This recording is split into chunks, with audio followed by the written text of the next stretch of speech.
साफ हवा, बढ़िया सैलरी, बड़ा घर, घूमने फिरने के 50 ऑप्शंस और बच्चों के लिए एक सिक्योर फ्यूचर।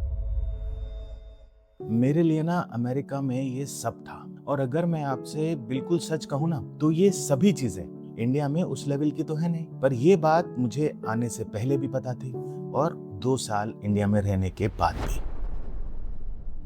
तो फिर actually do I regret this decision और नॉट का जवाब तो बहुत ही सिंपल होना चाहिए, राइट? और 1 मिनट के लिए मान भी लीजिए कि यहाँ फैमिली है, लेकिन ट्रैफिक है, पोल्यूशन है, केओस है, तो जवाब तो क्लियर है। पर फ्रेंड्स, इसका जवाब समझने में मुझे पूरे 2 साल लग गए। तो आज इस वीडियो में मैं आपको बताने जा रहा हूँ अपने 2 साल के इंडिया एक्सपीरियंस की पूरी जर्नी, मेरी कहानी, जो दिल और दिमाग के स्ट्रगल के बीच का एक ऐसा एक्सपीरियंस है जिसे जीने के बाद ही मैं कुछ ऐसा समझ पाया हूँ जो ऑनेस्टली मुझे खुद से सबसे पहले पूछना चाहिए था।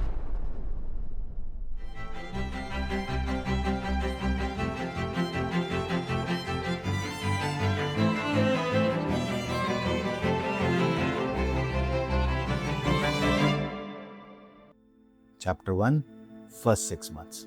जून 2024 में मैं पूरे 12 साल यूएसए में गुजारने के बाद इंडिया लैंड हुआ। जब मैं फ्लाइट में भी था ना, तब भी मन में एक अजीब सा एक्साइटमेंट था। बहुत साल सोचने के बाद हम ये डिसीजन ले पाए थे, वापस अपने देश आने का एक्साइटमेंट, फैमिली के पास रहने का, ये सब कुछ था। जब सूटकेस अनपैक हुए और रियल लाइफ शुरू हुई, तब रियलिटी हिट हुई। मुझे आज भी याद है, जब हम शुरू में इंडिया आए थे, तो क्योंकि तब बच्चों के दोस्त नहीं बने थे, तो मैं बच्चों के साथ रोज शाम को नीचे बैडमिंटन खेलने जाता था और जानबूझ के हारता भी था। तो एक दिन की बात है, मैं कोर्ट के बाहर एक चेयर पे बैठा था and my son was playing with one of the kid in the court. तो मैंने अपने बेटे से पास बुला के ऐसे ही पूछा, बेटा तू खुश तो है ना इंडिया आके? तो उसने मेरी तरफ देखा, एक हल्की सी स्माइल दी और बोला, हाँ पापा, आई एम। लेकिन फ्रेंड्स, उसकी आंखों में वो खुशी नहीं थी जो मैं ढूंढ रहा था। वो बस मेरा दिल रखने के लिए हाँ में हाँ मिला रहा था। एक बाप होने के नाते ना आपको वो लुक समझ में आ जाता है। मैं देख पा रहा था कि वो अंदर से अपरूटेड फील कर रहा है। उसका पूरा फ्रेंड सर्कल, उसकी पूरी स्कूल लाइफ, उसका कंफर्ट जोन, सब कुछ जैसे एक झटके में ही पीछे छूट गया हो। And as a father, friends, that was a very heavy moment for me. और वो मोमेंट मैं शायद अपनी लाइफ में कभी नहीं भूलूं। पर पॉइंट ये नहीं है कि उसका मन लगाना कितना ज्यादा मुश्किल था। पॉइंट इस बात का ये है, जो मुझे रियलाइज हुआ कि बच्चे हर चीज को कितनी गहराई से देखते हैं और समझते भी हैं। फ्रेंड्स, पहले 6 महीने में हर छोटा बड़ा डिसीजन हमने 10 बार सोच सोच के लिया हो, चाहे वो बच्चों का स्कूल हो, लिविंग सोसाइटी हो, घर का डिसीजन हो, कम्युनिटी, फ्रेंड्स, एवरीथिंग। ऊपर से मेरा बड़ा बेटा, वो तो सीधे 10th में ही एंटर किया, तो सीबीएसई बोर्ड का उसके लिए चैलेंज अलग, सेफ्टी को लेके अलग डर लगता था। इनफैक्ट अगर बच्चे नीचे सोसाइटी में भी हैं और किसी दिन अगर तेज बारिश भी आ जाए, तो भी मैं बालकनी में खड़ा हो जाता था उनको ढूंढता हुआ। स्टूपिड सी बात है, बट पॉइंट ये है कि शुरू में इन सभी चैलेंजेस को हमने देखा है। अच्छा, बच्चों के चैलेंजेस तो थे ही, पेरेंट्स के अलग थे। वो हमारे इस डिसीजन को शुरू में फ्रैंकली बहुत क्वेश्चन करते थे। उन्हें लगता था कि कहीं मैं करियर में पीछे तो नहीं छूट जाऊंगा, इंडिया महंगा है तो फाइनेंशियली मैनेज कैसे करूंगा। और जब घर पे सब कुछ शांत होता था, तो मेरा ही दिमाग मुझसे यही सवाल बार बार करता था, क्या मैं सब सही कर रहा हूँ, चीजें कब ठीक होंगी। चलो, कई बार तो ख्याल आता था कि चलो वापस ही चलते हैं। लेकिन चैप्टर 2, मंथ 6 to 12। लेकिन सच कहूँ ना, तो ये फेज जितना टफ था उतना जल्दी भी बीत गया। मुझे ठीक से याद भी नहीं है कि पहले 6 मंथ्स क्या क्या स्ट्रगल फेस किए और कैसे हम उनको एक के बाद एक ओवरकम करते चले गए। लेकिन इस फेज में भी दिमाग ने खुद से ये क्वेश्चन पूछना पूरी तरह से बंद नहीं किया।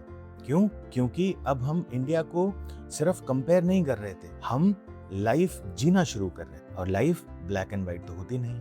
चेंज आना कैसे शुरू हुआ, आइए आपको वो बताता हूँ। जैन 2025 में मेरे छोटे बेटे सिड का पहला एनुअल फंक्शन हुआ और सच बता रहा हूँ फ्रेंड्स, उसे स्टेज पे परफॉर्म करते देख मैं एक छोटे बच्चे की तरह खुश हो रहा था। मुझे याद है, मेरी वाइफ बगल में ही बैठी थी, वो मुझे खुद देख के मुस्कुरा रही थी या इमोशनल हो रही थी कि हमारे लिए एज अ फैमिली वो कितना बड़ा मोमेंट था when we are seeing our kids finding their life back in India.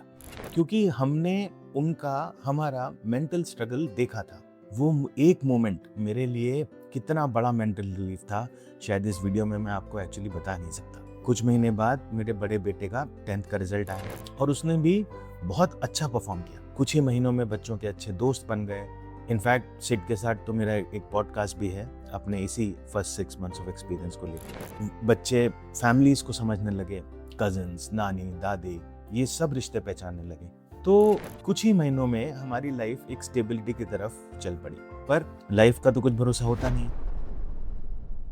तो हुआ ये कि मेरी ही फैमिली में मेरे बहुत ही क्लोज किसी को एक सीरियस बीमारी डिटेक्ट हुई, जिसने जैसे हमारे पूरे घर को हिला के रख दिया। हमने दिन रात लगा दिया भाग दौड़ में, टेस्ट कराने में, डॉक्टर्स विजिट में, कंसल्टेशंस में, क्योंकि आपको पता है कि एक डॉक्टर पे भरोसा होता नहीं है, तो आप कोशिश करते हैं मल्टीपल डॉक्टर्स से उसी चीज के लिए सलाह लेने की। लेकिन भगवान की दुआ से आज सब कुछ अंडर कंट्रोल है। पर सच बता रहा हूँ कि इन सब को करते हुए चाहे मन में हजारों डर हो, लेकिन ना वो एक फीलिंग जो होती है ना कि आप हो, जब जरूरत है तब आप हो, वो एक तरह से इतना बड़ा मेंटल रिलीफ था कि मैं आपको एक्चुअली बता नहीं सकता। मैं और मेरी वाइफ जब ट्रीटमेंट का ये प्रोसेस चल रहा था तब कितनी बार यही बात करते थे और वो कहती थी हमें थैंक गॉड कि इस वक्त आप यहाँ हो और ये सब कर पा रहे हो। एंड फ्रेंड्स, सच है, अगर उस समय मैं अमेरिका में होता ना,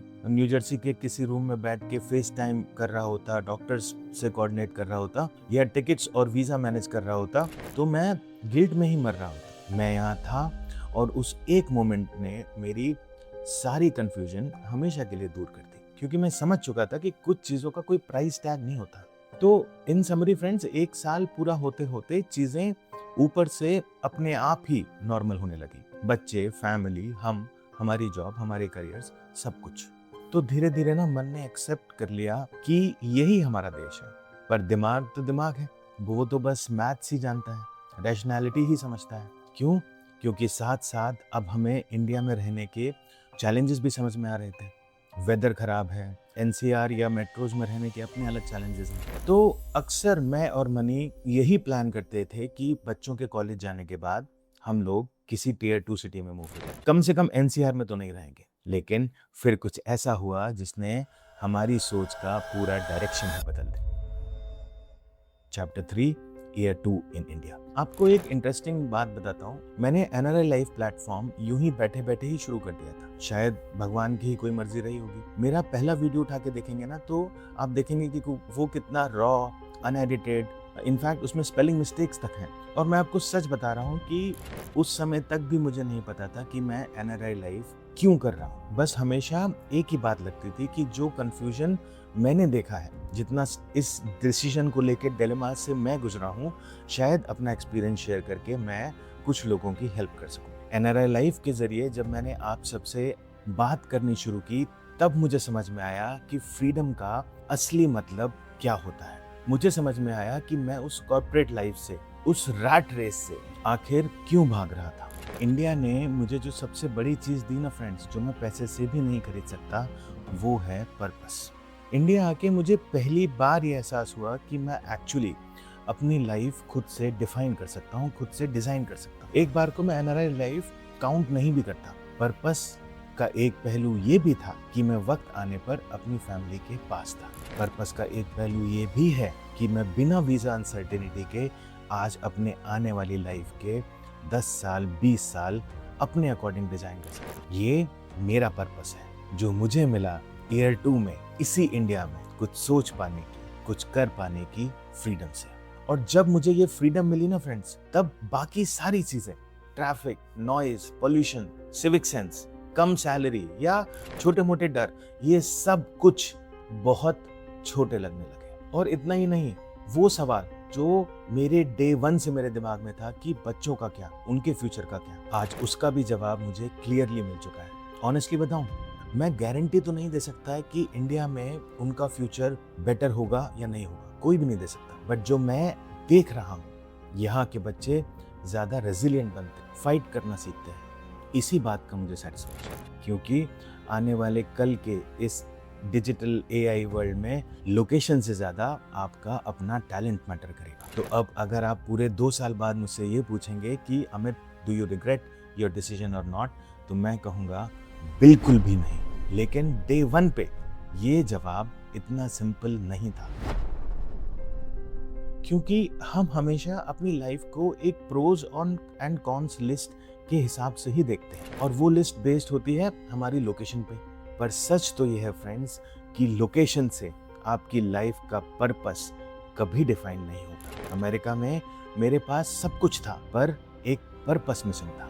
वही रोज सुबह उठना, ऑफिस भागना, वीकेंड्स का वेट करना, वीजा रिन्यूअल की साइकिल में फंसा रहना, डेट्स कैलकुलेट करते रहना, वही मैथ्स रोज रोज रोज सालों तक। और वहीं इंडिया में, यहाँ आज भी मेरे सामने 10 चैलेंजेस खड़े हुए हैं, लेकिन उन चैलेंजेस के साथ साथ मेरे अंदर एक क्लियर पर्पस है, आज का भी, आने वाले 10 साल बाद का भी। लोग हमेशा कहते हैं ना कि दिल और दिमाग की लड़ाई में हमेशा दिल की सुनो। वो इसलिए कहते हैं क्योंकि हमारा दिमाग भागता है लॉजिक के पीछे, उसे सिक्योरिटी चाहिए, सेफ्टी का मैथ्स चाहिए, लेकिन दिल भागता है पर्पस के पीछे। सिक्योरिटी आपकी जिंदगी सिर्फ चलाती है, उसे मेंटेन रखती है, लेकिन पर्पस हमारी जिंदगी जीने की एक ऐसी वजह है that's exciting, that what gives a meaning to our everyday existence. और पर्पस आप तभी डिफाइन कर पाओगे जब आपके पास उसे कर पाने की फ्रीडम हो। तो यही था वो सवाल जो मुझे अपने से सबसे पहले पूछना चाहिए। ये नहीं कि मैं कहाँ रहूँगा, बल्कि ये कि मैं अपना पर्पस कहाँ बेटर अचीव कर सकता, क्योंकि अगर वो कर पाया तो रहूँ जहाँ भी, उसी को जन्नत बना सकता हूँ। आपको क्या लगता है? मुझे कमेंट करके ज़रूर बताइए। I reply to each and every comment. और अगर ये वीडियो आपको थोड़ी सी भी क्लैरिटी दे पाया हो तो अपने फ्रेंड्स के साथ इसे शेयर ज़रूर करिए। जाने से पहले please subscribe to NRI life, ताकि लाइफ की इस एक्सप्लोरेशन में आप हमारे साथ जुड़े रहें। मिलते हैं नेक्स्ट वीडियो में। नमस्ते।